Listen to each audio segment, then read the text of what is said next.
കഴിഞ്ഞ 2 ദിവസങ്ങളായി വയനാടിന്റെ വിവിധ മേഖലകളിലായി യേശുക്രിസ്തുവിന്റെ മാറ്റമില്ലാത്ത സുവിശേഷത്തെ ഘോഷിപ്പാൻ ദൈവമൊരുക്കിയ അവസരങ്ങൾക്ക് നന്ദി പറഞ്ഞുകൊണ്ട് ഇന്ന് ഈ സമാപന സമ്മേളനത്തിന് പ്രഭാഷണത്തിനായി ഞങ്ങൾ ഒരുങ്ങുകയാണ്.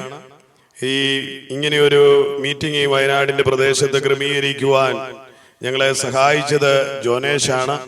കഴിഞ്ഞ 2 ദിവസങ്ങളായി അദ്ദേഹം ഊണും ഉറക്കവും ഒന്നുമില്ലാതെ ഞങ്ങളോടൊപ്പം ഈ ദേശത്ത് ആത്മദാഹത്തോടെ ജീവിതങ്ങളെ വിടിവിപ്പിക്കേണ്ടതിന് താനും തന്റെ സഹോദരൻ റെജി കുര്യനോട് ചേർന്ന് ഈ ദേശത്തിന്റെ ഓരോ മുക്കും മൂലയിലും ആദിവാസി കുടികളിലും അതുപോലെ തെരുക്കോണുകളിലും സിറ്റികളിലും എല്ലാമായി മാറി മാറി നടന്ന ശുശ്രൂഷയ്ക്ക് മുൻപിൽ നിന്ന് ഞങ്ങളെ സഹായിച്ചു. ഞങ്ങളുടെ പ്രിയപ്പെട്ട സഹോദരങ്ങൾ, കർത്താവിന്റെ സ്നേഹത്താൽ നിറയപ്പെട്ട പ്രിയപ്പെട്ടവര് ഈ ദേശത്തിന്റെ വിവിധ ഭാഗങ്ങളിൽ തകർന്നു പോകുന്ന ജീവിതങ്ങളെ ചൂണ്ടിക്കാണിച്ച് മദ്യത്താലും മയക്കുമരുന്നുകളാലുമൊക്കെ തകർന്നുടഞ്ഞു പോയ ജീവിതങ്ങൾ, ലഹരിക്ക് അടിമപ്പെട്ടു പോയവർ, കുടുംബം തകർന്നു പോയവർ, രോഗത്താൽ തളർത്തപ്പെട്ടു പോയ വ്യക്തികൾ, അങ്ങനെയുള്ളവരെയൊക്കെ ഭവനങ്ങളെയും ഒക്കെ കാണുവാനും സന്ദർശിക്കുവാനും അവർക്ക് വേണ്ടിയല്ല പ്രാർത്ഥിക്കുവാനും ഒക്കെയായി ഞങ്ങളോടുകൂടെ വളരെയധികം ഊർജ്ജസ്വലതയോടെ ഉത്സാഹത്തോടെ ഈ കഴിഞ്ഞ 2 ദിനങ്ങളായി അവരവരുടെ സമയങ്ങളെല്ലാം മാറ്റിവെച്ച് ഞങ്ങളോടൊപ്പം ക്രിസ്തുവിന്റെ വേലയിൽ ഞങ്ങളുടെ കൂട്ടായി പ്രയത്നിച്ച അവരെയും ഓർത്ത് ഈ സമയത്തിൽ നന്ദി കരേറ്റുന്നു. വരുന്ന ഈ അല്പ നിമിഷങ്ങൾ ഇന്ന് ഈ സമാപന മീറ്റിംഗിന് ശേഷം ഞങ്ങൾ തിരിച്ച് മടങ്ങിപ്പോവുകയാണ്. ഈ ദേശത്തെ ഞങ്ങൾ ഒന്നുചേർന്ന് അനുഗ്രഹിക്കുവാൻ, ഈ ദേശത്തോട് മാറ്റമില്ലാത്ത ദൈവത്തിന്റെ മനോഹരമായ സന്ദേശത്തെ ഒരിക്കൽ കൂടി കൈമാറുവാൻ വേണ്ടി അല്പസമയം ഞങ്ങൾ വേർതിരിക്കുകയാണ്. ഈ ശ്രവണ മാധ്യമത്തിന്റെ ശബ്ദപരിധിയിൽ കേട്ടുകൊണ്ടിരിക്കുന്ന ഞങ്ങളുടെ നല്ലവരായ ദേശവാസികൾ, ഞങ്ങളുടെ സഹോദരങ്ങൾ, പ്രിയപ്പെട്ടവരെ, നിങ്ങളുടെ ശ്രദ്ധയെ നിങ്ങളുടെ ഹൃദയത്തിന്റെ മൗനാനുവാദത്തോടെ ഞാൻ ക്ഷണിക്കുകയാണ്. വരുന്ന അല്പനിമിഷം 1-2 ഗാനങ്ങൾ പാടി നിങ്ങൾക്ക് സന്തോഷമായി തീരുമെന്ന് ഞാൻ പ്രത്യാശിക്കുന്നു. ക്രിസ്തുവിന്റെ നാമത്തെ ഉയർത്തുന്ന മനോഹര ഗാനങ്ങൾ ഞങ്ങളുടെ സഹയാത്രികൻ, ഞങ്ങളുടെ പ്രിയ സ്നേഹിതൻ എബി കടപ്പാക്കര നിങ്ങൾക്ക് വേണ്ടി ഒരു പാട്ട് പാടും. അതിനുശേഷം വീണ്ടും നമ്മുടെ പ്രിയ സഹോദരൻ നിഷാദ് ഈ ഊരിന്റെ തന്നെ പ്രിയ മകനാണ്. അനുഗ്രഹിക്കപ്പെട്ട ഒരു യൗവനമാണ്. ഏതെങ്കിലും ഒരു ഗ്രാമത്തിന്റെ ഉൾത്തടങ്ങളിൽ നഷ്ടപ്പെട്ടു പോകേണ്ട ഒരു തലമുറ ക്രിസ്തുവിനെ കണ്ടെത്തി അവന്റെ സൗരഭ്യമായി നിൽക്കുമ്പോൾ അത് ദേശത്തിന് അനുഗ്രഹമായി വിളങ്ങുന്നല്ലോ എന്നോർത്ത് ഞങ്ങൾ സന്തോഷിക്കുന്നു. അപ്പോൾ നിഷാന്തും അതിനുശേഷം പാടും. ഇപ്പോൾ ഞങ്ങളുടെ പ്രിയ സ്നേഹിതൻ എബി മുൻപോട്ട് കടന്നു വന്ന മനോഹരമായ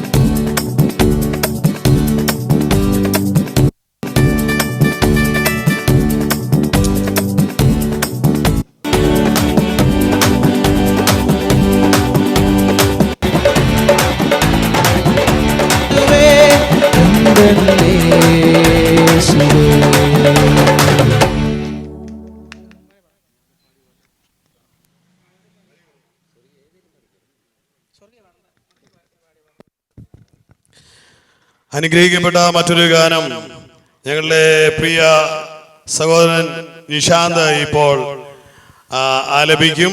നിഷാന്തിനെ അതിനായിട്ട് ക്ഷണിക്കുന്നു. നിഷാന്ത് ഇവിടെ കണ്ടെത്തിയ ഒരു മുത്താണ്.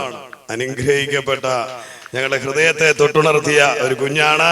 എല്ലാവരും ഇന്ന് ഓൺലൈനിൽ കാണുന്ന പ്രിയപ്പെട്ടവരൊക്കെ നിഷാന്തിനെ ഓർത്ത് പ്രാർത്ഥിക്കണം. വയനാടിന്റെ ശബ്ദമായി ഈ മകൻ വളർന്നു വരണം. യേശു ക്രിസ്തുവിന്റെ ഈ ദേശത്ത് സ്വാതന്ത്ര്യത്തെ പ്രഖ്യാപിക്കുവാൻ കരുത്തുറ്റൊരു കുഞ്ഞായി ഇവിടുത്തെ തലമുറകൾ വളരണം. അതിനായി നിഷാന്തിനെ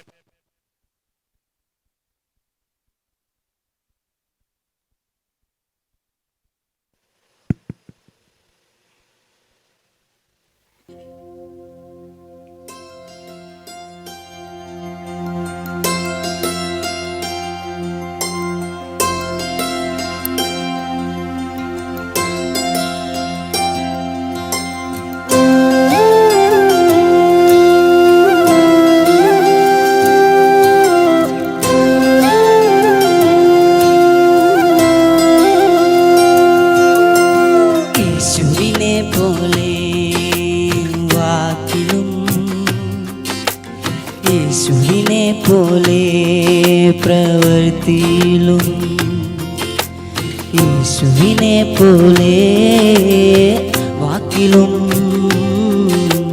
യേശുവിനെ പോലെ പ്രവൃത്തിയിലും എന്നെയും ശക്തനാക്കി മാറ്റണേ. ഞാനേറ്റം ബലഹീനനാ, എന്നെയും ശക്തനാക്കി മാറ്റണേ. ഞാനേറ്റം ബലഹീനനാ, ബലഹീനനാ, ഞാൻ ബലഹീനനാ, ബലഹീനനാ, ഞാൻ ബലഹീനനാ. യേശുവേ നീ എന്നിൽ ബലമാകണേ. യേശുവേ നീ എന്നിൽ ബലമാകണേ. ബലഹീനനാ, ഞാൻ ബലഹീനനാ, ബലഹീനനാ, ഞാൻ ബലഹീനനാ. യേശുവേ നീ എന്നിൽ ബലമാകണേ. യേശുവേ നീ എന്നിൽ ബലമാകണേ.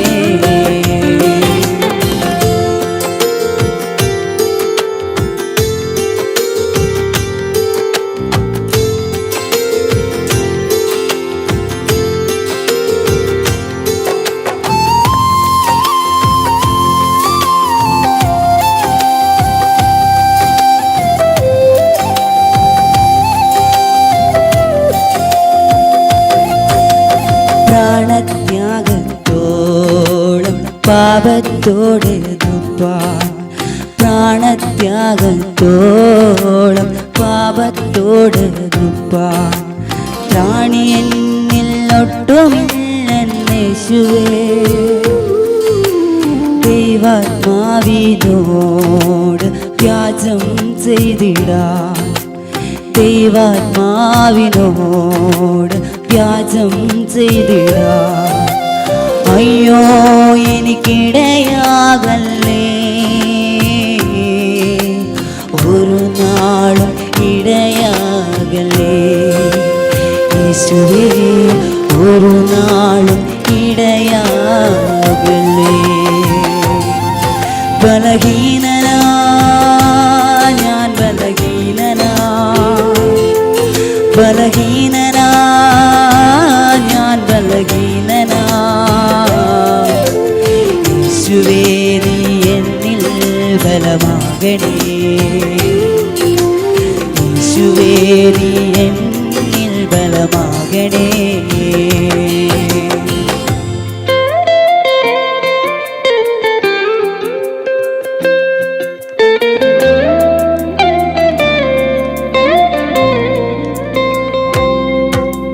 പരീക്ഷകളിലൊന്നും അകപ്പെടാതെ നീ, പരീക്ഷകളിലൊന്നും അകപ്പെടാതെ നീ. യേശുവേ നിൻ പ്രാണനിൽ നീ പൊതിയണേ. തള്ളിപ്പറഞ്ഞു ഞാൻ പിന്മാറിപ്പോകാതെ, തള്ളിപ്പറഞ്ഞു ഞാൻ പിന്മാറിപ്പോകാതെ. യേശുവേ നിൻ ക്രൂശിലെന്നെ ക്രൂശിക്കണമേ. നിന്നിൽ ചേർത്ത് പിന്നെ ക്രൂശിക്കണേ. എന്നെ നിന്നിൽ ചേർത്ത് പിന്നെ ക്രൂശിക്കണേ. ബലഹീനനാ, ഞാൻ ബലഹീനനാ, ബലഹീനനാ, ഞാൻ ബലഹീനനാ. യേശുവേ നീ എന്നിൽ ബലമാകണേ. യേശുവേ നീ എന്നിൽ ബലമാകണേ. യേശുവിനെ പോലെ വാക്കിലും, യേശുവിനെ പോലെ പ്രവൃത്തിയിലും, യേശുവിനെ പോലെ വാക്കിലും, യേശുവിനെ പോലെ പ്രവൃത്തിയിലും എന്നെയും ശക്തനാക്കി മാറ്റണേ. ഞാനേറ്റം ബലഹീനനാ,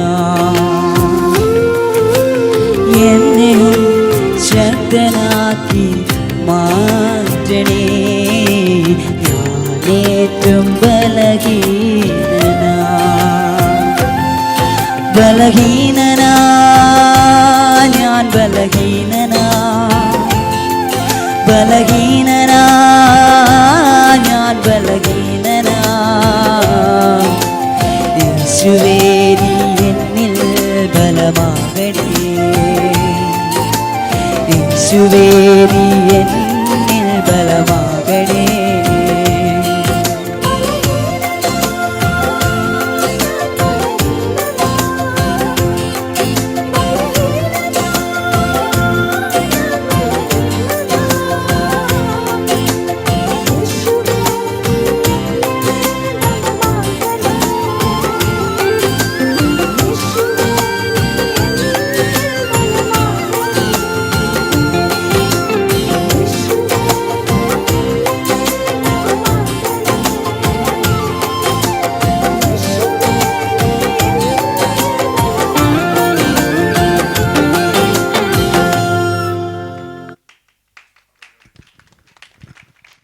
അനുഗ്രഹിക്കപ്പെട്ട ഈ ഗാനം പാടുവാൻ നിഷാദിനെ ദൈവം സഹായിച്ചോർത്ത് ഞാൻ സൃഷ്ടിതാവായ എൻ്റെ കർത്താവും പ്രാണന്റെ ഉടയവനുമായ യേശുവിന്റെ നാമത്തിന് നന്ദി പറയുക.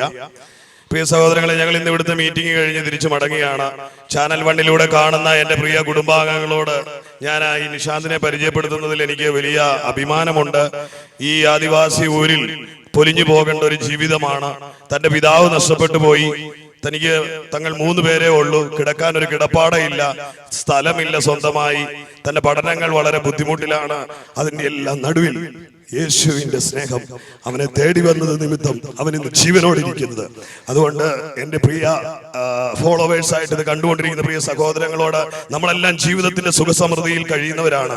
ഇങ്ങനെ ജീവിതത്തിൽ ഒന്നുമില്ലാതെ ജീവിതത്തിന്റെ ദുരിതങ്ങൾ പേറി നടക്കുന്ന വ്യക്തികൾ നമ്മുടെ ചുറ്റുവട്ടവും ഉണ്ടല്ലോ. അതിൽ ഒരു പ്രതിനിധിയായി ഈ നിഷാന്ത് യേശുവിന്റെ സ്നേഹം അറിഞ്ഞതുകൊണ്ട് ഇന്ന് നിലനിൽക്കുന്നു. ഈ പ്രിയ കുഞ്ഞിനായിട്ട് നിങ്ങൾ വിവിധ രാജ്യങ്ങളിൽ നിന്ന് കാണുന്ന എൻ്റെ പ്രിയ സഹോദരങ്ങൾ പ്രാർത്ഥിക്കണമെന്ന് ഞാൻ പ്രത്യേകം ഓർപ്പിക്കുകയാണ്. ഈ മകനെ ഞങ്ങൾ യേശുവിന്റെ നാമത്തിൽ അനുഗ്രഹിക്കുന്ന കർത്താവേ, അവന്റെ ദുരിതങ്ങളിൽ നിന്ന് കരകയറ്റണം, അവന്റെ കണ്ണുനീരുകളെ മാറ്റണം, ആ കുടുംബത്തെ അനുഗ്രഹിക്കുമാറാകണം. അവസ്ഥകൾക്ക് ഭേദം വേണം. അവനൊരു ഭവനമുണ്ടാകണം, അവനൊരു നല്ല വിദ്യാഭ്യാസം ഉണ്ടാകണം. ദൈവത്തിന്റെ കരങ്ങളിൽ ഏൽപ്പിച്ച് ഞാൻ നിഷാദിനെ അനുഗ്രഹിക്കുന്നു. അപ്പോൾ തന്നെ ഞങ്ങളോട് കൂടെയുള്ള എല്ലാ കൂട്ടു സഹോദരങ്ങളെയും തൃക്കരങ്ങളിൽ ഏൽപ്പിച്ച് അനുഗ്രഹിച്ച് പ്രാർത്ഥിക്കുക. അവരുടെ പ്രതിസന്ധികളുടെയും ദുരിതങ്ങളുടെയും നടുവിൽ ഞങ്ങളോടൊപ്പം ഈ ശുശ്രൂഷയിൽ പങ്കാളികളാകുവാൻ ദൈവം അവരെയും ഉപയോഗിച്ചല്ലോ. അവർക്ക് ഐശ്വര്യമായി അനുഗ്രഹിക്കണമെന്ന് യേശുവിന്റെ നാമത്തിൽ പ്രാർത്ഥിക്കുന്നു. പ്രിയ സഹോദരങ്ങളെ, വരുന്ന നിമിഷം സ്വതം ദൈവത്തിന്റെ മാറ്റമില്ലാത്ത സുവിശേഷത്തെ കേൾക്കുവാൻ വേണ്ടി സമയം വേർതിരിക്കുവാണ് നമ്മുടെ പ്രിയ സഹയാത്രികൻ സ്തോത്രം എൻ്റെ കൂട്ടുവേലക്കാരൻ അജി ആന്റണി ഇന്ന് പ്രഭാഷണത്തിനായി ഉണ്ട്. സ്തോത്രം. ദേശത്ത് ഞങ്ങളെ കേട്ടുകൊണ്ടിരിക്കുന്ന പ്രിയമുള്ളവർക്ക് അല്പനിമിഷം കൂടി നിങ്ങൾ സഹിഷ്ണുതയോടെ, നിഷ്കളങ്ക ഹൃദയത്തോടെ, തുറന്ന മനസ്സോടെ ഈ സന്ദേശത്തിനായി കാതോർക്കണമെന്ന് ഞാൻ നിങ്ങളോട് ഹൃദയഭാഷയിൽ അഭ്യർത്ഥിച്ചുകൊണ്ട് എൻ്റെ സഹയാത്രികനെ ഞാൻ ക്ഷണിക്കുന്നു.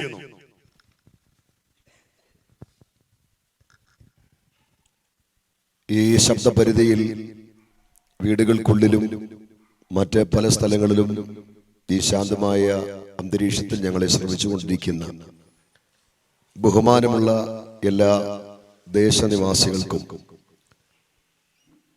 ഞങ്ങളുടെ ഊഷ്മളമായ സ്നേഹാഭിവാദനങ്ങളെ അറിയിക്കുന്നു. നിങ്ങളുടെ ജീവിതത്തിന്റെ തിരക്കേറിയ മണിക്കൂറുകളിലെ അല്പ മിനിറ്റുകൾ മാത്രം ഈ സ്നേഹ സംഭാഷണത്തിന്റെ സന്ദേശത്തിന്റെ കേൾവിയിലേക്ക് നിങ്ങളുടെ അനുവാദത്തോടുകൂടെ ഞങ്ങൾ ചോദിച്ചു കൊള്ളട്ടെ.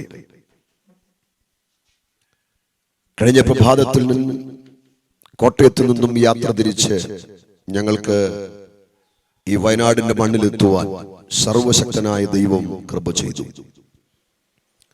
ഇന്നലെ പകലേലകൾ മുഴുവൻ വയനാടിന്റെ വിവിധ ഭാഗങ്ങളിൽ സഞ്ചരിച്ച് ഇന്ന് പകലും ഈ സുന്ദരമായ ദേശത്തിന്റെ വിവിധ ഭാഗങ്ങളിൽ സഞ്ചരിച്ച് അവിടെയെല്ലാം സാമൂഹിക വിപത്തുകൾക്കും മാരകമായ തിന്മയ്ക്കും ലഹരിക്കുമൊക്കെ എതിരെയുള്ള ബോധവൽക്കരണ സ്നേഹ സുവിശേഷ സന്ദേശം വിളംബരം ചെയ്ത അനന്തരം വയനാടിന്റെ മണ്ണിൽ ക്രമീകരിച്ച സുവിശേഷ വിളംബര യാത്രയുടെ സമാപന സമ്മേളനം ഞങ്ങളുടെ സഹപ്രവർത്തകന്റെ വീടിന്റെ അങ്കണത്തിൽ വെച്ച് നടത്തുന്നതിൽ ഞങ്ങൾ കൃതാർത്ഥരാണ്. ഇന്ന് ഈ സായാഹ്ന വേളയിൽ സ്നേഹസമ്പന്നരായ ദേശനിവാസികളെ, ഞങ്ങൾ അഭിസംബോധന ചെയ്യുന്നത് മതങ്ങളുടെയോ രാഷ്ട്രീയ പ്രസ്ഥാനങ്ങളുടെയോ സമുദായ സംഘടനകളുടെയോ ഒന്നും വക്താക്കളായിട്ടില്ല. നിങ്ങളെ ഞങ്ങൾ അഭിസംബോധന ചെയ്യുന്നത് യേശുക്രിസ്തുവിന്റെ സുവിശേഷത്തിന്റെ വക്താക്കളായിട്ടാണ്. നാടിനെ മുച്ചൂടും മുടിച്ചുകൊണ്ടിരിക്കുന്ന യൗവനങ്ങളെ മാരകമായ സാമൂഹിക വിപത്തിലേക്ക് തള്ളിക്കൊണ്ടുപോകുന്ന സാമൂഹിക വിപത്തുകൾക്കെതിരെയുള്ള ബോധവൽക്കരണ സ്നേഹ സന്ദേശയാത്രയിൽ യേശുക്രിസ്തുവിന്റെ സുവിശേഷവുമായി നിങ്ങളെ ഞങ്ങൾ അഭിസംബോധന ചെയ്യുമ്പോൾ, എന്താണ് സുവിശേഷം? ഈ കാലഘട്ടത്തിൽ സുവിശേഷത്തിന്റെ സാധ്യത എന്തെല്ലാമാണ്? സുവിശേഷം മാനവരാശിയിൽ വരുത്തിയ മാറ്റങ്ങൾ എന്തെല്ലാമാണ് എന്നത് ചുരുക്കം വാക്കുകളിൽ നിങ്ങളെ ഓർപ്പിക്കുക എന്നുള്ളത് ഒരു സുവിശേഷകനും സുവിശേഷ പ്രഭാഷകനുമായ എന്റെ കർത്തവ്യവും കൂടെ ആയതുകൊണ്ട് വാക്കുകൾ ദീർഘമാക്കാതെ ചുരുക്കമായി അതൊന്ന് തൊട്ട് മുൻപോട്ട് പോകുവാൻ ആഗ്രഹിക്കുന്നു. ആദരണീയരായ പ്രഭാഷകർ എന്റെ പിന്നാലെയുണ്ട്. പിന്നിട്ട കവലകളൊക്കെ വളരെ ശക്തിയുക്തം അവർ ഈ സ്നേഹ സന്ദേശത്തെ വിളംബരം ചെയ്തു. ഈ നാട്ടിൽ നിന്നും തന്നെ സർവശക്തനായ ദൈവത്തിന്റെ കരത്തിൽ ഉപയോഗിക്കപ്പെടുന്ന അനുഗ്രഹീതനായ ഒരു പൈതൽ പിന്നിട്ട പല ജംഗ്ഷനുകളിലും പല ഗ്രാമങ്ങളിലും അദ്ദേഹം കർത്താവിനെ പാടി മഹത്വപ്പെടുത്തി. ഒരുപറ്റം സഹോദരങ്ങളും അവരുടെ തിരക്കുകൾ മാറ്റിവെച്ച് ഈ ദിവസങ്ങളിൽ സുവിശേഷ പ്രചരണാർത്ഥം ഞങ്ങളോട് യാത്ര ചെയ്തത് മറക്കുവാൻ കഴിയാത്ത അനുഭവങ്ങളാണ്. സുവിശേഷ പ്രചരണത്തോടുള്ള ബന്ധത്തിലെ വയനാട്ടിലെ പര്യടനം ഞങ്ങളുടെ ഓർമ്മയുടെ താളിൽ മറക്കാതെ ഒരു പൂ പോലെ എന്നും വിരിഞ്ഞു നിൽക്കുന്ന സുന്ദരമായ ഓർമ്മകളാണ്. ഈ നാടിനെ കുറിച്ചുള്ള, ഈ നാട് സുവിശേഷത്തെ സ്വീകരിക്കുവാൻ ഇരുകരവും നീട്ടി കാണിച്ച താല്പര്യമൊക്കെ ഞങ്ങളുടെ സ്മൃതി പഥങ്ങളിൽ എന്നും മായാത്ത ഓർമ്മകളാണ്. നിശ്ചയമായും ഈ നാടിനെ ദൈവം ആശീർവദിക്കും. ഞങ്ങളുടെ പ്രത്യാശയ്ക്കും ഞങ്ങളുടെ വിശ്വാസത്തിനും ഞങ്ങളുടെ പ്രഭാഷണത്തിനും ആധാരമായ പവിത്ര വാക്യസംഗതി എന്ന് വിശേഷിപ്പിക്കാമെന്ന വിശുദ്ധ വേദപുസ്തകത്തിന്റെ തങ്കത്താളിൽ ഏറെ അലംഘനീയമായ ഒരു വേദഭാഗമുണ്ട്. ആ വേദഭാഗം ഉരുവിട്ട് ചില കാര്യങ്ങൾ ഈ നാടിനോട് ഓർപ്പിച്ച് ഞാൻ വിരമിപ്പാന് ബന്ധപ്പെടുകയാണ്. ആ വേദഭാഗം ഇങ്ങനെയാണ്: അതുല്യ പരിശുദ്ധാചാര്യൻ എന്ന് വിശേഷിപ്പിക്കാമെന്ന, അനുഗ്രഹീത അപ്പോസ്തലൻ എന്ന് വിശേഷിപ്പിക്കാമെന്ന അതിശ്രേഷ്ഠ അപ്പോസ്തലനാകുന്ന പൗലോസ് തന്റെ ലേഖനത്തിൽ പ്രഖ്യാപിച്ചിരിക്കുന്ന സുന്ദരമായ ഒരു ഭാഗമുണ്ട്. ദാവീദിന്റെ സന്തതിയായി ജനിച്ച് മരിച്ചിട്ട് ഉയർത്തെഴുന്നേറ്റിരിക്കുന്ന കർത്താവായ യേശുക്രിസ്തുവിനെ ഓർത്തുകൊള്ളുക, അതാകുന്നു എന്റെ സുവിശേഷം. അപ്പോൾ നല്ലവരായ നാട്ടുകാരെ, നല്ലവരായ സഹൃദയരെ, ഹൃദയമുള്ള കേൾവിക്കാരെ, ഈ സായാഹ്ന വേളയിൽ ഈ തുറന്ന പ്ലാറ്റ്ഫോമിൽ നിങ്ങളെ ഞങ്ങൾ അഭിസംബോധന ചെയ്യുന്നത് സുവിശേഷത്തിന്റെ വക്താക്കളായിട്ടാണ്. നിങ്ങളോട് ഞങ്ങൾ വിളംബരം ചെയ്യുന്നത് യേശുക്രിസ്തുവിന്റെ സുവിശേഷമാണ്. അപ്പൊ എന്താണ് സുവിശേഷം എന്ന ചോദ്യത്തിന്റെ കൃത്യമായ ഉത്തരമാണ് ഞാനിവിടെ വിളംബരം ചെയ്ത ആ വേദഭാഗം. ദാവീദിന്റെ സന്തതിയായി ജനിച്ച് മരിച്ചിട്ട് ഉയർത്തെഴുന്നേറ്റിരിക്കുന്ന കർത്താവായ യേശുക്രിസ്തുവാണ് സുവിശേഷം എന്ന് പറയുന്നത്. അപ്പൊ സുവിശേഷം എന്ന് പറയുന്നത് ഒരു വസ്തുവല്ല. സുവിശേഷം എന്ന് പറയുന്നത് കുറെ പദസമ്പത്തുകളുടെ അടിയൊഴുക്കല്ല. സുവിശേഷം എന്ന് പറയുന്നത് ഏതെങ്കിലും ഒരു ചെറിയ ആശയമല്ല.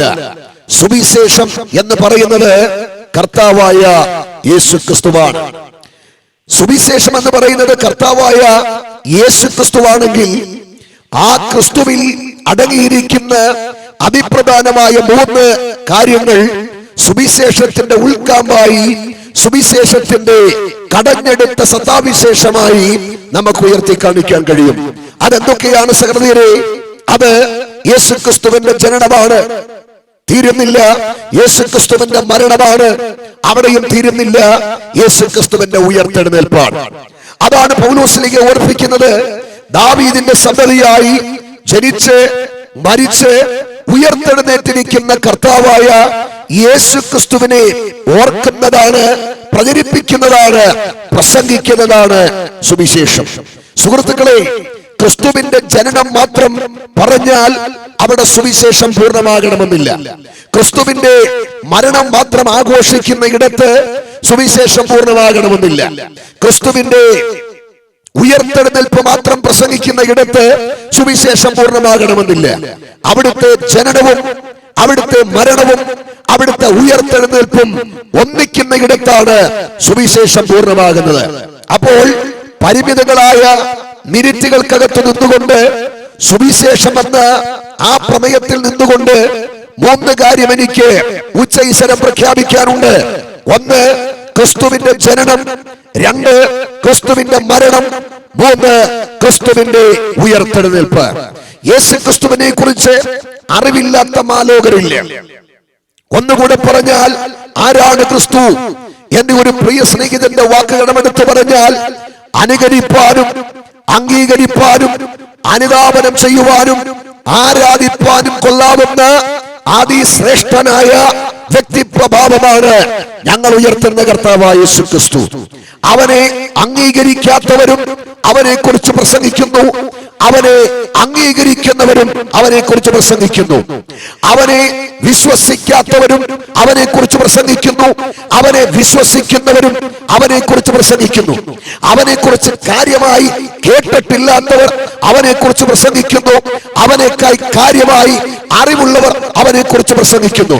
ഒന്നുകൂടെ പറഞ്ഞാൽ, അവനെ കുറിച്ച് എഴുതാത്ത ചരിത്രങ്ങളില്ല, അവനെ കുറിച്ച് എഴുതാത്ത സുന്ദരമാകുന്ന കഥകളില്ല, അവനെ കുറിച്ച് എഴുതാത്ത കാവ്യങ്ങളില്ല. ലോകത്തിന്റെ സമസ്ത മേഖലകളിലും ഒരു തങ്കവിളക്ക് പോലെ എല്ലാ രംഗങ്ങളിലും ശോഭിച്ചു നിൽക്കുന്ന അതുല്യനും ശ്രേഷ്ഠനുമായ വ്യക്തിപ്രഭാവമാണ് ഞങ്ങൾ ഉയർത്തുന്ന കർത്താവായ യേശു ക്രിസ്തുവെന്ന് ഉറക്കെ പ്രഖ്യാപിക്കുവാൻ ഈ അവസരം അഭിമാനത്തോടെ ഞാൻ വിനിയോഗിക്കുകയാണ്. അപ്പോൾ ദാവീദിന്റെ സന്തതിയായി ജനിച്ചുവെന്ന് പറയുമ്പോൾ യേശു ക്രിസ്തുവിന്റെ ജനനം, മരിച്ചുവെന്ന് പറയുമ്പോൾ അവന്റെ മരണം, ഉയർത്തെഴുന്നേറ്റെന്ന് പറയുമ്പോൾ അവന്റെ ഉയർത്തെഴുന്നേൽപ്പ്. എന്താണ് പ്രിയപ്പെട്ടവരെ യേശു ക്രിസ്തുവിന്റെ ജനനത്തിന്റെ പ്രത്യേകത? എന്താണ് പ്രിയപ്പെട്ടവരെ യേശു ക്രിസ്തുവിന്റെ മരണത്തിന്റെ പ്രത്യേകത? എന്താണ് പ്രിയപ്പെട്ടവരെ യേശു ക്രിസ്തുവിന്റെ ഉയർത്തെഴുന്നേൽപ്പിന്റെ പ്രത്യേകത? ഞാനിത് പറയുമ്പോൾ മറ്റാരെയും തരം താഴ്ത്തുകയല്ല, മറ്റാരെയും പുച്ഛിക്കുകയല്ല. അങ്ങനെ എന്റെ കേൾവിക്കാർ ചിന്തിക്കരുത്. എന്താണ് അവന്റെ ജനനം? ഉറക്കെ പറഞ്ഞാൽ, അവനെ പോലെ ജനിച്ച ഒരുവൻ ലോകത്തിലില്ല, ഇനിയും ഉണ്ടാകാൻ പോകുന്നില്ല. എന്താണ് അവന്റെ മരണം? ഉറക്കെ പറഞ്ഞാൽ, അവനെ പോലെ മരിച്ച ഒരുവനില്ല, ഇനി ലോകത്തിൽ ഉണ്ടാകാനും പോകുന്നില്ല. എന്താണ് അവന്റെ ഉയർപ്പിന്റെ പ്രത്യേകത? അവനെ പോലെ മരണശേഷം ഉയർത്തെഴുന്നേറ്റ് ശ്രേഷ്ഠനായ ഒരു വ്യക്തിപ്രഭാവം ഈ ലോകത്തിലില്ല, ഇനി ഉണ്ടാകാനും പോകുന്നില്ല. അപ്പൊ ജനനം കൊണ്ടും മരണം കൊണ്ടും മരണാനന്തര ഉയർപ്പ് കൊണ്ടും അതുല്യനും നിസ്തുല്യനും അനുഗ്രഹീതനും ശ്രേഷ്ഠനുമായ ഒരു വ്യക്തിപ്രഭാവമാണ് ഞങ്ങൾ പ്രസംഗിക്കുന്ന കർത്താവായ യേശു ക്രിസ്തു. എന്താണ് അവന്റെ ജനനത്തിന്റെ പ്രത്യേകത? ഞാൻ ഈ കഴിഞ്ഞ ദിവസം ഏതോ ഒരു കവലയിൽ പ്രസംഗിച്ചപ്പോൾ ഓർപ്പിച്ചതുപോലെ, അവൻ ജനിക്കും മുമ്പേ ഉണ്ടായിരുന്നവനായിരുന്നു. കാലം തെറ്റി ജനിച്ചവനല്ല, സമയം തെറ്റി ലോകത്തിൽ പിറന്നവനല്ല. അവന്റെ ജനനത്തെ കുറിച്ച് പ്രസംഗിക്കുമ്പോൾ അറിയാതെ അവന്റെ സന്ദേശവാഹകൻ എന്ന നിലയിൽ ഞാൻ വാചാലനാകാറുണ്ട്, ഞാൻ ആവേശപുളകിതനാകാറുണ്ട്. എന്താണ് അവന്റെ ജനനത്തിന്റെ പ്രത്യേകത? പറഞ്ഞിട്ട് പറഞ്ഞ പോലെ, പറഞ്ഞ സ്ഥലത്ത്, പറഞ്ഞ സമയത്ത്, പ്രത്യേക ഉദ്ദേശത്തിനായി ജനിച്ചവനാണ് ഞങ്ങൾ പ്രസംഗിക്കുന്ന കർത്താവായ യേശു ക്രിസ്തു. അവന്റെ ജനനത്തിന് ഒരു ഉദ്ദേശമുണ്ട്, അവന്റെ ജീവിതത്തിന് ഒരു ഉദ്ദേശമുണ്ട്, അവന്റെ മരണത്തിന് ഒരു ഉദ്ദേശമുണ്ട്, അവന്റെ ഉയർത്തെഴുന്നേൽപ്പിന് ഒരു ഉദ്ദേശമുണ്ട്. ഇതിനൊക്കെ കൃത്യമായ ഉദ്ദേശമുണ്ടെങ്കിൽ അനധിവിദൂര ഭാവിയിൽ അവന്റെ മടങ്ങി വരവിനും കൃത്യമായ ഉദ്ദേശമുണ്ട്. അതിന്റെ ശ്രോതാക്കൾ മറന്നുപോകരുത്. എന്താണ് അവന്റെ ജനനത്തിന്റെ പ്രത്യേകത? അവന്റെ ജനനം എന്ന പ്രമേയത്തിൽ നിൽക്കുമ്പോൾ 2 കാതലായ കാര്യം എനിക്ക് ഓർപ്പിക്കാനുണ്ട്. വിസ്തരിക്കാതെ ഒറ്റ വാക്കിൽ പറയാം. എന്തിനവൻ ജനിച്ചു? രണ്ട്, എങ്ങനെ അവൻ ജനിച്ചു? ഈ രണ്ട് ചോദ്യത്തിനും ഞാൻ ഉത്തരം പറയാൻ ആഗ്രഹിക്കുന്നത് ഞങ്ങളുടെ പ്രത്യാശയ്ക്ക് ആധാരമായ ബൈബിളിൽ നിന്ന് തന്നെയാ.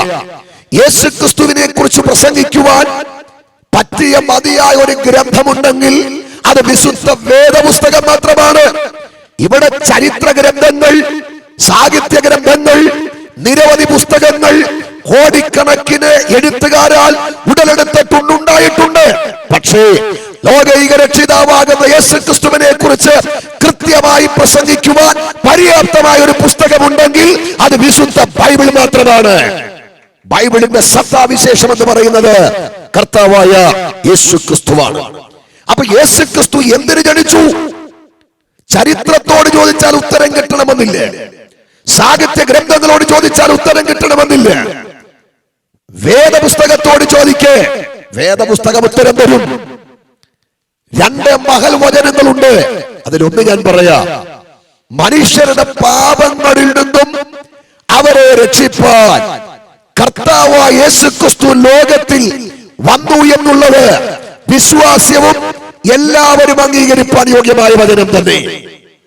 അപ്പോൾ ആ വചനത്തിന്റെ ആധാരത്തിൽ നിന്നുകൊണ്ട് യേശുക്രിസ്തു എന്തിനു ജനിച്ചു എന്ന ചോദ്യത്തിന് ഞാൻ ഉച്ചൈസരം മറുപടി പറയാം. കർത്താവായ യേശുക്രിസ്തു 2022 വർഷങ്ങൾക്ക് പുറകിൽ മറിയയുടെ ഉദരം കടമെടുത്ത് ആ ഉദരത്തിൽ മനുഷ്യനായി ചുരുങ്ങി കാലഘട്ടത്തെ AD എന്നും BC എന്നും തിരിച്ച് കാലത്തിന്റെ സമ്പൂർണതയിൽ കരുണാമയനായ ക്രിസ്തു മനുഷ്യനായി ലോകത്തിൽ അവതരിച്ചത് ഒരേ ഒരു ഉദ്ദേശത്തിന് വേണ്ടിയാണ്. പാപത്തിൽ നിന്നും മനുഷ്യനെ രക്ഷിപ്പാനാണ്. മറ്റൊരു ഉദ്ദേശം കൂടിയുണ്ട് അവന്റെ പിറവിയിൽ, ദൈവത്തെ വെളിപ്പെടുത്തുവാൻ. അപ്പോൾ യേശുവിലേക്ക് വന്നാൽ രണ്ട് കാര്യം സംഭവിക്കും. ഒന്ന്, ദൈവത്തെ കാണാൻ കഴിയും, ദൈവത്തെ അറിയാൻ കഴിയും. മനുഷ്യൻ ഒരു ദൈവത്തെ തേടി അലഞ്ഞു നടക്കുന്നു. നമ്മുടെ ഇടയിൽ ഒരു കവി പണ്ട് പാടി, ഈശ്വരനെ തേടി ഞാൻ നടന്നു, കടലുകൾ കടന്ന് ഞാൻ തിരഞ്ഞു, അവിടെയുമില്ല ഇവിടെയുമില്ല ഈശ്വരൻ, വിജനമായ ഭൂമിയിലുമില്ല ഈശ്വരൻ. ഒരു ചിന്തകൻ, ഒരു കവിവര്യൻ ദൈവത്തെ തേടി അലയുന്നു. എന്തിന്? വെറുതെ ഒന്ന് കാണാനല്ല. ഇവിടെ വെറുതെ കാണാൻ ആരും ദൈവത്തെ തേടി പോകാറില്ല. ദൈവത്തിന്റെ അടുത്തേക്ക് പദയാത്ര നടത്തുന്നവരോട് ചോദിക്കാമെങ്കിൽ, ദൈവത്തിന്റെ അടുത്തേക്ക് തീർത്ഥാടനം നടത്തുന്നവരോട് ചോദിച്ചാമെങ്കിൽ അവര് പറയും, ഞങ്ങൾ ദൈവത്തെ കാണാൻ പോകുന്നത് വെറുതെയല്ല.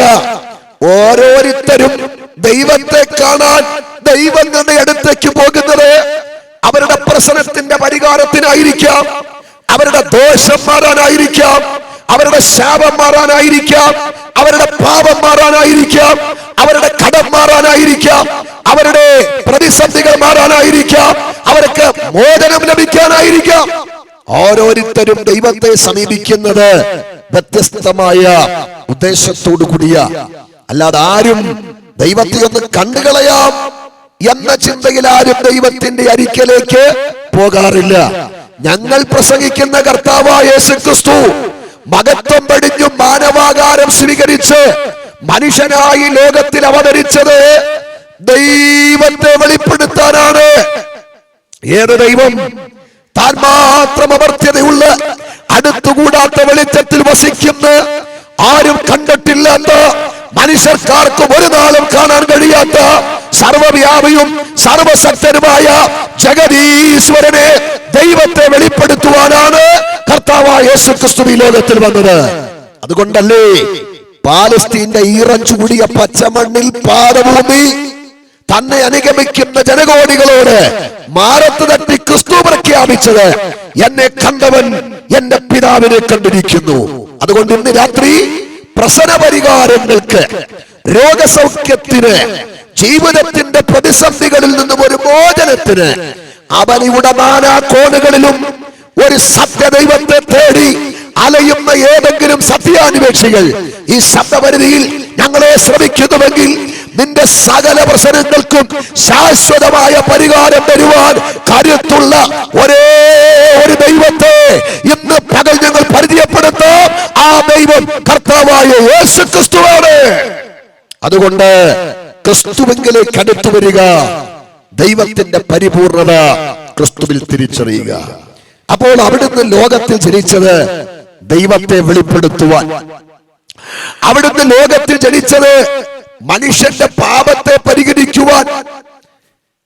എല്ലാ മനുഷ്യനും വിശ്വസിക്കുന്ന ഒരു യാഥാർത്ഥ്യമാണ്, ഞാൻ പാപിയാണ്, ഞാൻ പാപിയ. ഞങ്ങൾ പ്രസംഗിക്കുമ്പോ പറയാറുണ്ട്, പാപമില്ലെന്ന് പറയാൻ തന്റെ ഇടമുള്ള ഒരുത്തനും ഈ പ്രപഞ്ചത്തിലില്ല. അങ്ങനെ ഉണ്ടെങ്കിൽ വേദപുസ്തകം നിന്നെ നോക്കി പറയും, നീ മരിക്കത്തില്ല. പക്ഷെ എന്ത് ചെയ്യാം? ജന്മന കർമ്മന വാഗ്മന ഗായങ്ങളാൽ മനുഷ്യൻ പാപികളായി പോയി. അതാണ് ബൈബിൾ പറയുന്നത്.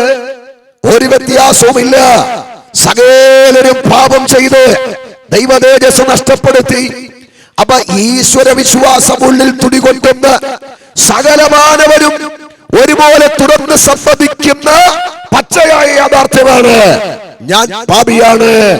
എന്തുകൊണ്ട് മതങ്ങളുണ്ടായി, എന്തുകൊണ്ട് ആചാരങ്ങളുണ്ടായി, എന്തുകൊണ്ട് അനുഷ്ഠാനങ്ങൾ ഉണ്ടായി, എന്തുകൊണ്ട് കർമ്മകാണ്ഡങ്ങൾ ഉണ്ടായി?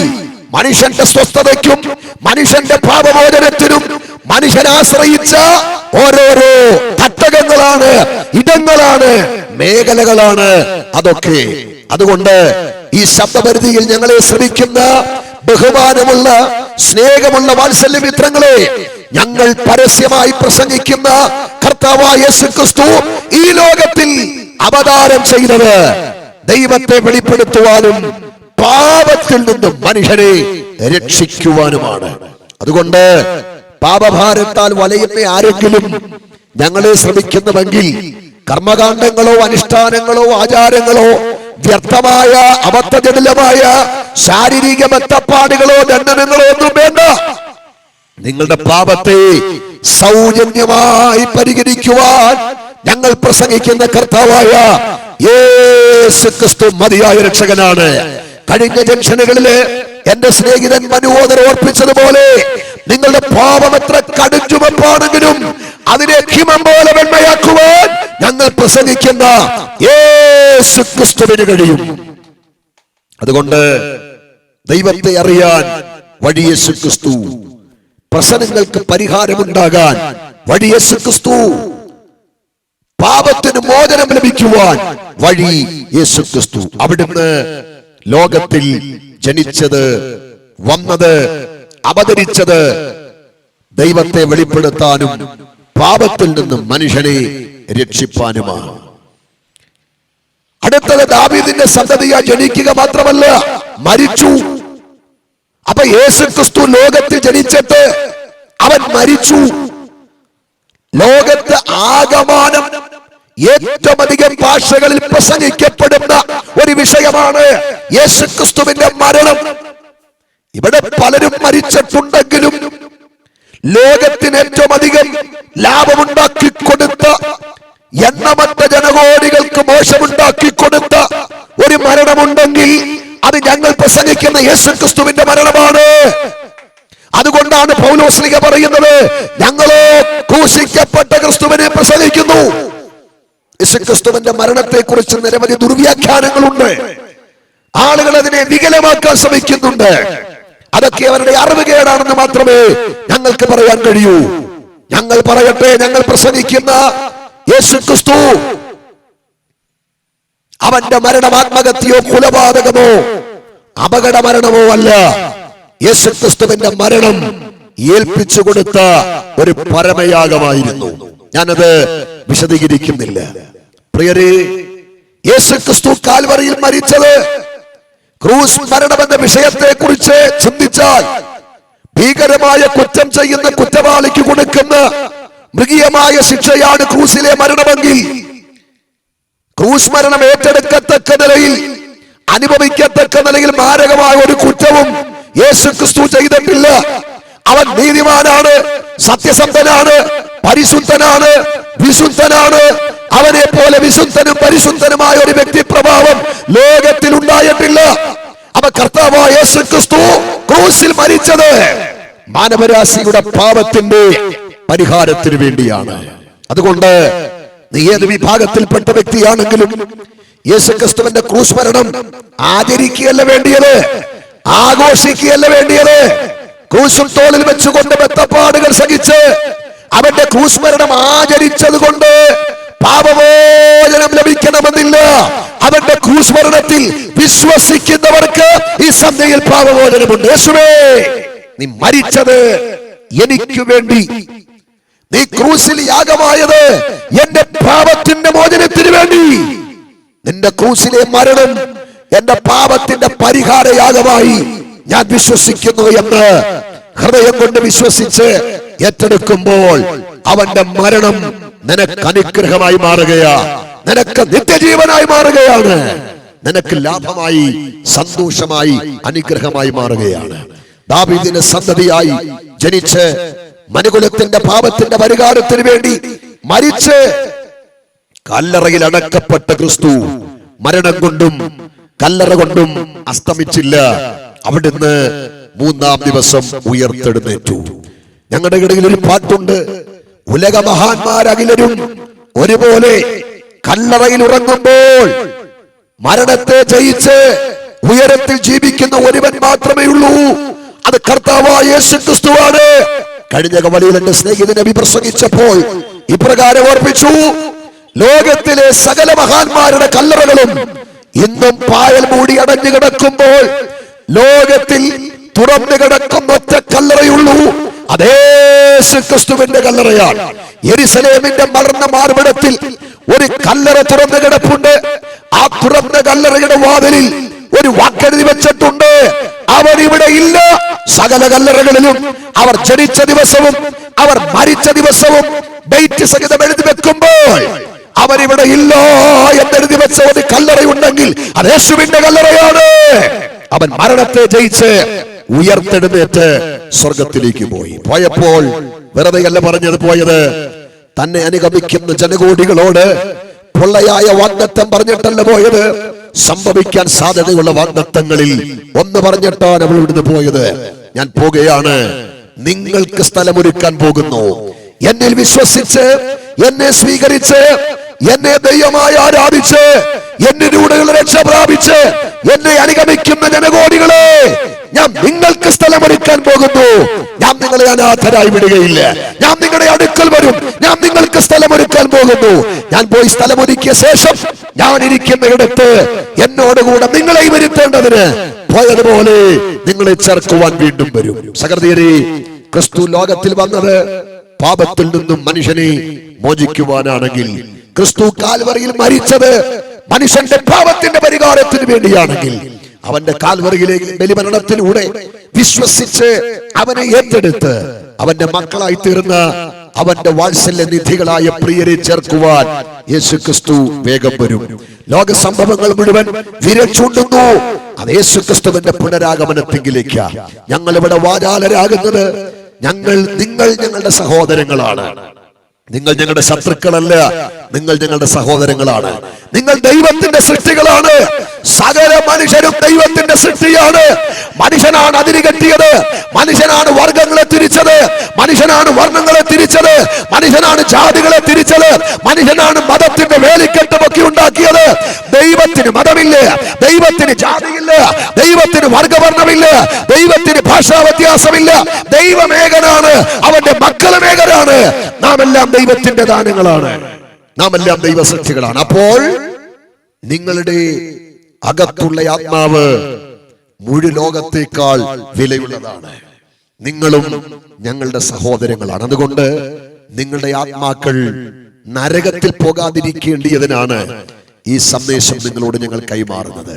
ചോരയ്ക്ക് ചൂടുള്ള പ്രായത്തിൽ എന്തെങ്കിലും പണിയെടുത്ത് ജീവിക്കാനുള്ളതിന് ഘോരഘോരം മൈക്ക് വെച്ച് ചങ്കുപൊട്ടിച്ച് എന്തിനിങ്ങനെ അലറുന്നു പ്രസംഗിക്കുന്നുവെന്നൊക്കെ ചിന്തിക്കുന്നവരോ ചോദിക്കുന്നവരോ ഉണ്ടെങ്കിൽ, സമ്പത്തില്ലാഞ്ഞിട്ടല്ല, ജീവിക്കുവാൻ മാർഗമില്ലാഞ്ഞിട്ടല്ല, മറ്റു കാര്യങ്ങളൊന്നും ഇല്ലാഞ്ഞിട്ടല്ല, പോഷന്മാരെ പോലെ ഇവിടെ നിന്ന് ഞങ്ങൾ ഈ സത്യം പ്രഖ്യാപിക്കുന്നത്, നിങ്ങളുടെ അകത്തുള്ള ആത്മാവിന്റെ വില ലോകത്തെക്കാൾ വിലയേറിയതാണ്. അത് നരകത്തിൽ പോകാതെ നിത്യരാജ്യത്തിൽ നിങ്ങളുടെ ആത്മാവെത്തണം. ആ ഭാരത്തോടു കൂടിയാണ് ഞങ്ങൾ ഇവിടെ നിൽക്കുന്നത്. അതുകൊണ്ട് യേശു വേഗം വരും. തന്നെ സ്വീകരിച്ച് തനിക്കായി കാത്തിരിക്കുന്ന തന്റെ വിശുദ്ധന്മാരെ ചേർക്കുവാൻ ദാവീദിന്റെ സന്തതിയായി ജനിച്ച് മരിച്ച് ഉയർത്തെഴുന്നേറ്റ് സ്വർഗത്തിലേക്ക് പോയ ക്രിസ്തു വരും. അവൻ വരുമ്പോൾ അവനോടുകൂടെ പോകണമെങ്കിൽ മരണശേഷം നരകത്തിലേക്ക് പോകാതെ നിത്യരാജ്യത്തിലെത്തണമെങ്കിൽ പാപപങ്കുലമായ നിങ്ങളുടെ ജീവിതം പാപപരിഹാരകനാകുന്ന യേശു ക്രിസ്തുവിന് വേണ്ടി സമർപ്പിക്കുക. യേശുവേ, ഞാനൊരു പാപിയാണ്, പാപം വിതച്ച ദുരന്തത്തിൽ പിടയുന്ന വ്യക്തിയാണ്. അങ്ങ് ലോകത്തിൽ വന്നത് എനിക്ക് വേണ്ടി, അങ്ങ് ജഡത്തിൽ അവതരിച്ചത് എനിക്ക് വേണ്ടി, അങ്ങ് ക്രൂശിൽ മരിച്ചത് എന്റെ പാപത്തിന്റെ വിമോചനത്തിന് വേണ്ടി. പാപമുടച്ച് തകർത്ത എന്നെ അങ്ങയുടെ മകനാക്കാൻ, അങ്ങയുടെ മകളാക്കാൻ, അങ്ങൊരുക്കുന്ന നിത്യരാജ്യത്തിന്റെ അംശയാക്കി മാറ്റാൻ എന്റെ പാപമകലവും വഹിച്ച് കാൽവറിയുടെ കുലമരത്തിൽ അങ്ങനെക്ക് വേണ്ടി പരമയാഗമായ യേശുവേ, അവിടുത്തെ ബലിമരണത്തിൽ ഞാൻ വിശ്വസിക്കുന്നു. എന്റെ പാപത്തിന്റെ പരിഹാരയാഗമായി ഞാനത് സ്വീകരിക്കുന്നു. അങ്ങയുടെ രക്തം കൊണ്ട് എന്റെ പാപത്തെ കഴുകി എന്നെ അങ്ങയുടെ മകനും മകളുമാക്കണമേ. അങ്ങ് സ്ഥാപിക്കുന്ന ആ നിത്യരാജ്യത്തിന്റെ അംശയാക്കി എന്നെ മാറ്റണമേ എന്നാഗ്രഹിക്കുന്ന ആരെങ്കിലും ഉണ്ടെങ്കിൽ നിങ്ങൾ ഇരിക്കുന്ന ഇടത്ത് നിങ്ങളുടെ ഹൃദയത്തിന്റെ വാതിൽ യേശു ക്രിസ്തുവിനായി തുറക്കുക. അവനെ നിങ്ങളുടെ രക്ഷകനായി, നാഥനായി നിങ്ങളുടെ ഹൃദയത്തിൽ പ്രതിഷ്ഠിക്കുക. അവന്റെ മകനാകുക, അവന്റെ മകളാകുക. കാൽവറിയിലെ മരണത്തിലൂടെ മുഴുവനാനവരാശിക്കും അവൻ വിഭാവന ചെയ്ത നിത്യജീവനും നിത്യരക്ഷയും വിശ്വാസത്താൽ സൗജന്യമായി പ്രാപിച്ചുകൊണ്ട് നിങ്ങളുടെ മരണാന്തര നിത്യത കർത്താവിനോടുകൂടെ സ്വർഗത്തിൽ ചെലവഴിക്കുവാൻ നിങ്ങളെ ആഹ്വാനം ചെയ്തുകൊണ്ട് ഞാൻ എന്റെ പ്രഭാഷണം ഇവിടെ അവസാനിപ്പിക്കുന്നു. ഈ നാടിനെ സർവശക്തനായ ദൈവം അനുഗ്രഹിക്കുമാറാകട്ടെ. ആമേൻ. പ്രിയമുള്ളവരെ, ഇത്രത്തോളം സമയം മാറ്റമില്ലാത്ത യേശു ക്രിസ്തുവിന്റെ മഹത്വമേറിയ സന്ദേശം കേൾക്കുക. ഭാഗ്യകരമായ അവസ്ഥയ്ക്കായി ഈ ദേശത്തെ ഓർത്ത് ഞാൻ ദൈവത്തിന് സ്തോത്രം ചെയ്യുകയാണ്. അതെ, ഇന്നിവിടെ മുഴുങ്ങിക്കേട്ട നിർമ്മല സുവിശേഷം, യേശു ക്രിസ്തു ഏകരക്ഷകൻ, അവൻ പാപവിമോചകൻ, അവൻ നിത്യജീവന്റെ ഉടയവൻ, നിത്യജീവന്റെ ദാതാവ്. ആ നല്ല രക്ഷകന്റെ കരങ്ങളിലേക്ക് ജീവിതം ഏൽപ്പിച്ചു കൊടുത്ത് നിത്യരാജ്യത്തിന്റെ അവകാശികളായി ജയകരമായ ഒരു ജീവിതം നയിച്ച് ഈ ഭൂമിയിൽ ക്രിസ്തുവിന്റെ സാക്ഷികളായി മാറുവാൻ ആഹ്വാനം ചെയ്തുകൊണ്ട് ഞങ്ങൾ ഈ വയനാടിന്റെ ദേശത്തു നിന്ന് താൽക്കാലികമായി വിടവാങ്ങുകയാണ്.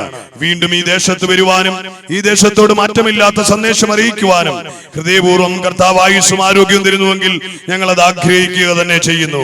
ഈ വയനാട് ഇത്രത്തോളം സമയം ഞങ്ങളെ വിവിധ ദേശങ്ങളിൽ കേട്ടിരുന്ന എല്ലാ ജനത്തെയും ഒരിക്കൽ കൂടി യേശു ക്രിസ്തുവിന്റെ നാമത്തിൽ ഞങ്ങൾ അനുഗ്രഹിക്കുകയാണ്. ഈ ദേശം അനുഗ്രഹിക്കപ്പെടും. കേരള മണ്ണിൽ വയനാട് എന്ന് പറയുന്നത് ഒരു ഐഡന്റിറ്റിയായി, ക്രിസ്തുവിന്റെ പക്ഷമായി ലോകരാജ്യം അറിയപ്പെടുന്ന നിലയിൽ വ്യക്തികൾ എഴുന്നേൽക്കുവാൻ, തള്ളപ്പെട്ട ജനം പുറത്തു വരുവാൻ ഇടയായിത്തീരുമെന്ന് ക്രിസ്തുയേശുവിൽ ഞങ്ങൾ അടിയുറച്ച് വിശ്വസിക്കുന്നു.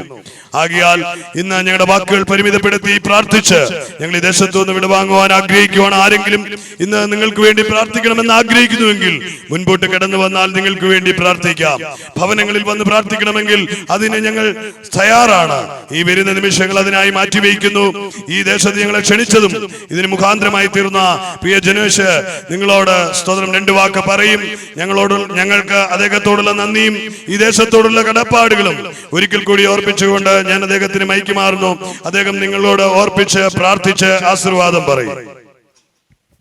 അനുഗ്രഹിക്കപ്പെട്ടതായ തിരുവചന സത്യത്തിന്റെ ആഴങ്ങൾ ഈ ദേശത്തിന് നടുവിൽ കരതീർത്ത വ്യക്തതയോടുകൂടെ ഈ ദേശത്തിൻ്റെതായ വിടുതലിനായി, ഈ ദേശനിവാസികളുടെ അനുഗ്രഹത്തിനായി ക്രിസ്തുവിൽ പ്രസിദ്ധനായിരിക്കുന്ന അജയ് ആന്റണി പാസ്റ്ററിലൂടെ കേട്ട് ബലപ്പെടുവാൻ സർവേശ്വരനായ ദൈവം ഒരുക്കിയ ഈ നല്ല അവസരത്തെ ഓർത്തൻ കർത്താവിനെ മഹത്വപ്പെടുത്തുകയാണ്.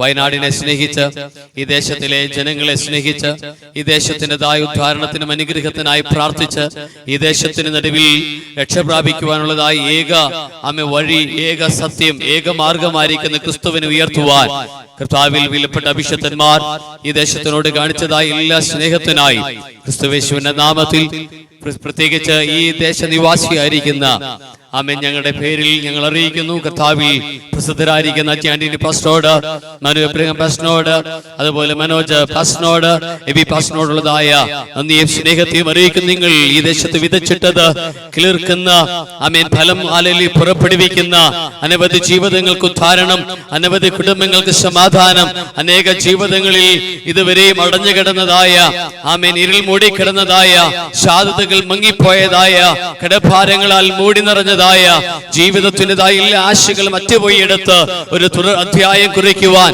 ഒരു പുതുവാതിൽ തുറന്ന് അനുഗ്രഹത്തിൻ്റെതായ മണ്ണിലേക്ക്, ഹല്ലേലൂയ, അനുഗ്രഹത്തിൻ്റെതായ അനുഭവത്തിലേക്ക്, അനുഗ്രഹത്തിൻ്റെതായ ഭാവിയിലേക്ക് തുറന്ന് പ്രവേശിക്കുവാൻ വേണ്ടിയുള്ളതായ സത്യത്തിൻ്റെതായ അനുഭവമാണെന്ന് വ്യക്തമായി ഞങ്ങൾ തിരിച്ചറിയുകയാണ്. നിശ്ചയമായും പെരുന്നാളുകളിൽ ഈ ദേശത്തിന്റെ മേൽ വലിയ അനുഗ്രഹങ്ങൾ, വിടുതലുകൾ, സമൃദ്ധികൾ ഉണ്ടാകുമെന്നതിൽ യാതൊരു തർക്കവുമില്ല. അപ്രകാരമുള്ള ദൈവിക അനുഗ്രഹങ്ങൾ ഈ ദേശത്തിന്മേൽ സർവശക്തനായ ദൈവം ധാരാളമായി ചൊരിയട്ടെ എന്ന് ആത്മാർത്ഥമായി ഞങ്ങളും പ്രാർത്ഥിക്കുകയാണ്. ആമേൻ. തുടർന്ന് നമ്മൾ വളരെ ആമേൻ അനുഗ്രഹത്തോടെ, ആമേൻ നന്മയോടെ, ദേശത്തിൻ്റെതായ തലമുറകളുടേതായ ഉദ്ധാരണങ്ങൾ, ആമേൻ അനവധിയാകുന്ന ദൈവിക ആമേൻ അനുഗ്രഹത്തിൻ്റെതായ അനുഭവങ്ങൾ കർത്താവ് ദേശത്തിൽ പകരട്ടെ എന്ന് ആത്മാർത്ഥമായി പ്രാർത്ഥിക്കുന്നു. നമുക്ക് ഒരുമിച്ച് പ്രാർത്ഥിക്കാം. സർവശക്തനായ ദൈവമേ, ഇന്ന് ഈ സന്ധ്യയെങ്കിൽ ഈ കർത്താവ് ഭവനത്തിൻ്റെതായ അങ്കണത്തിൽ നിന്നുകൊണ്ട് ഒഴുങ്ങിക്കേട്ടതായ തിരുവചനത്തിന്റെ സത്യങ്ങൾ ഭവനത്തിന്റെ അകത്തലങ്ങളിൽ ഇരുന്നുകൊണ്ട്, അതേ ബിസിനസ് ചെയ്യുന്നതായ സ്ഥലങ്ങളിൽ ഇരുന്നുകൊണ്ട്, യാത്രയുടെ നടുവിൽ കേട്ട് ആമേ വാഹനങ്ങളിൽ കടന്നുപോയവർ ശ്രദ്ധിച്ച് ആമേ കടന്നുപോയതായ എല്ലാ ജീവിതങ്ങൾക്കും ഒരു അനുഗ്രഹമായി തരുവാൻ ദൈവത്തിനാൽ ഞങ്ങൾ പ്രാർത്ഥിക്കുകയാണ്. തിരുവചനം നിത്യതയോളം നിലനിൽക്കുന്നുവെന്നും ആകാശം ഭൂമിയും മാറിയാലും മാറ്റം വരുത്തില്ല എന്നും അങ്ങയുടെ കർത്താവേ തിരുവചനം വെളിപ്പെടുത്തുമ്പോൾ, സത്യവേദ പുസ്തകം അതിനെ വ്യക്തതയോടുകൂടി ഓർമ്മിപ്പിക്കുമ്പോൾ, ഇന്നിവിടെ മുഴങ്ങിക്കേണ്ടതായ തിരുവചനത്തിന്റെ ശബ്ദങ്ങൾ ഹൃദയത്തിന്റെ കവാടങ്ങളെ തുറന്ന് ജീവിതത്തിൻ്റെതായ അനുഭവങ്ങളിലേക്ക്, ചിന്താമണ്ഡലങ്ങളിലേക്ക്, ഒരു പുനർവിചാരങ്ങളിലേക്ക് നയിച്ചിരിക്കുന്നതായ എല്ലാ ജീവിതങ്ങളെയും ഞങ്ങൾ ദൈവകരങ്ങളിലേക്ക് ഏൽപ്പിച്ച് പ്രാർത്ഥിക്കുന്നു. ഈ തിരുവചന ശബ്ദങ്ങൾ കേട്ടപ്പോൾ ചില വാക്കുകളല്ല, ആമേൻ, ഇവിടെ മുഴുകിക്കേണ്ടതായ ആമേൻ ഓരോ സന്ദേശങ്ങൾ ജീവിതത്തിനകത്തൊരു രൂപാന്തരത്തിന് വേണ്ടി ആഹ്വാനം കൊടുത്തിരിക്കുന്ന വ്യക്തിജീവിതങ്ങൾ ഉണ്ടെങ്കിൽ ഇന്ന് രാത്രിയിൽ ഈ ആമേൻ നേരത്തിൽ ഇപ്പോൾ ഞങ്ങൾ പ്രാർത്ഥിക്കുന്ന സമയത്ത് തന്നെ ആ ജീവിതങ്ങളിൽ സമാധാനം വ്യാപരിക്കട്ടെ. ഞാൻ എന്റെ സമാധാനം നിങ്ങൾക്ക് തന്നേച്ചു പോകുന്നു, അത് ലോകം തരുന്നത് പോലെയല്ല എന്ന് അരുളി ചെയ്തതായ നസ്രായന്റെ സമാധാനം ഈ ദേശത്തിന് നടുവിൽ ആമേൻ ജീവിതങ്ങളിൽ, കുടുംബങ്ങളിൽ അത് വ്യാപരിക്കട്ടെ എന്ന് ഞങ്ങൾ പ്രാർത്ഥിക്കുകയാണ്. സമാധാനം നിറഞ്ഞിരിക്കുന്ന വിവിധമാകുന്ന ഭാരങ്ങളിലൂടെ കടന്നു പോകുന്ന, പുറത്താരും അറിയാതെ, പുറമെയുള്ളവരോട് പറയാതെ ആമേൻ ജീവിതത്തിൻ്റെതായ ഏകാന്തതയിൽ കണ്ണുനീരോടുകൂടെ ഒരു മറുപടിക്ക് വേണ്ടി പ്രാർത്ഥിക്കുന്ന, ഒരു സഹായത്തിന് വേണ്ടി കൊതിക്കുന്ന, എനിക്കൊരു വിടുതൽ എവിടുന്ന് ലഭിക്കും, എനിക്കൊരു സമാധാനം എവിടുന്ന് പ്രാപിക്കാൻ കഴിയും, എന്റെ വിഷയത്തിന് പരിഹാരം എപ്രകാരം എനിക്ക് സായത്തമായി തീരുമെന്ന് ആരെങ്കിലും ആഗ്രഹിച്ച് ആമേ ഭവനത്തിന്റെ അകത്തളങ്ങളിലായിരിക്കുന്നെങ്കിൽ ഇന്നിവിടെ മുഴുകിക്കേണ്ടതായ ആ സത്യസുവിശേഷത്തിൻ്റെതായ രക്ഷയുടേതായ അനുഭവങ്ങൾ ആ ജീവിതങ്ങൾക്ക് ആശ്വാസമായി, അനുഗ്രഹമായി, സമാധാനമായി, വിടുതലായി പരിണമിക്കട്ടെ എന്ന് ഞങ്ങൾ ഇവിടെ പ്രാർത്ഥിക്കുകയാണ്. സർവശക്തനായ ദൈവത്തിന്റെ എല്ലാവിധമാകുന്ന അനുഗ്രഹങ്ങളും ഈ ദേശത്തിൽ വ്യാപരിക്കട്ടെ. അപകടങ്ങൾ ഒഴിഞ്ഞു മാറട്ടെ, ദോഷങ്ങൾ നീങ്ങി മാറട്ടെ. അനുഗ്രഹത്തിൻ്റെതായ അനുഭവങ്ങളിലേക്ക് ദേശത്തിൻ്റെതായ അകത്തളങ്ങളിൽ നിന്ന് അനേകർ ഉയർന്നു വരട്ടെ ഞങ്ങൾ പ്രാർത്ഥിക്കുകയാണ്. കർത്താവിന്റെ നാമത്തെ മാത്രം ഉയർത്തണം. ഇവിടെ കടന്നു വന്ന് ഈ ദേശത്തെ സ്നേഹിച്ച് ഈ ദേശത്തിൻ്റെതായ കവലകളിൽ, ആമേൻ പട്ടണങ്ങളിൽ, ആമേൻ ഗ്രാമത്തിൻ്റെതായ അനുഭവങ്ങളിൽ, ആമേൻ പ്രസംഗിച്ചതായ സുവിശേഷത്തെ ആമേൻ യഥാർത്ഥമായി വിവരിച്ചു കൊടുത്തതായ കർത്താവിന്റെ വിലപ്പെട്ട വിശുദ്ധന്മാരെ ധാരാളമായി അനുഗ്രഹിക്കണമേ എന്ന് ഞങ്ങൾ ദൈവസനാത്തിൽ പ്രാർത്ഥിക്കുകയാണ്. അങ്ങയുടെ നാമത്തെ മാത്രം ഉയർത്തണം. തിരുനാമ മഹത്വത്തിന് വേണ്ടി എല്ലാം അവിടുന്ന് മുഖാന്തരമാക്കണം. മാനവ മഹത്വം എല്ലാം അങ്ങേക്ക് യേശുവിൻ നാമത്തിൽ തന്നെ.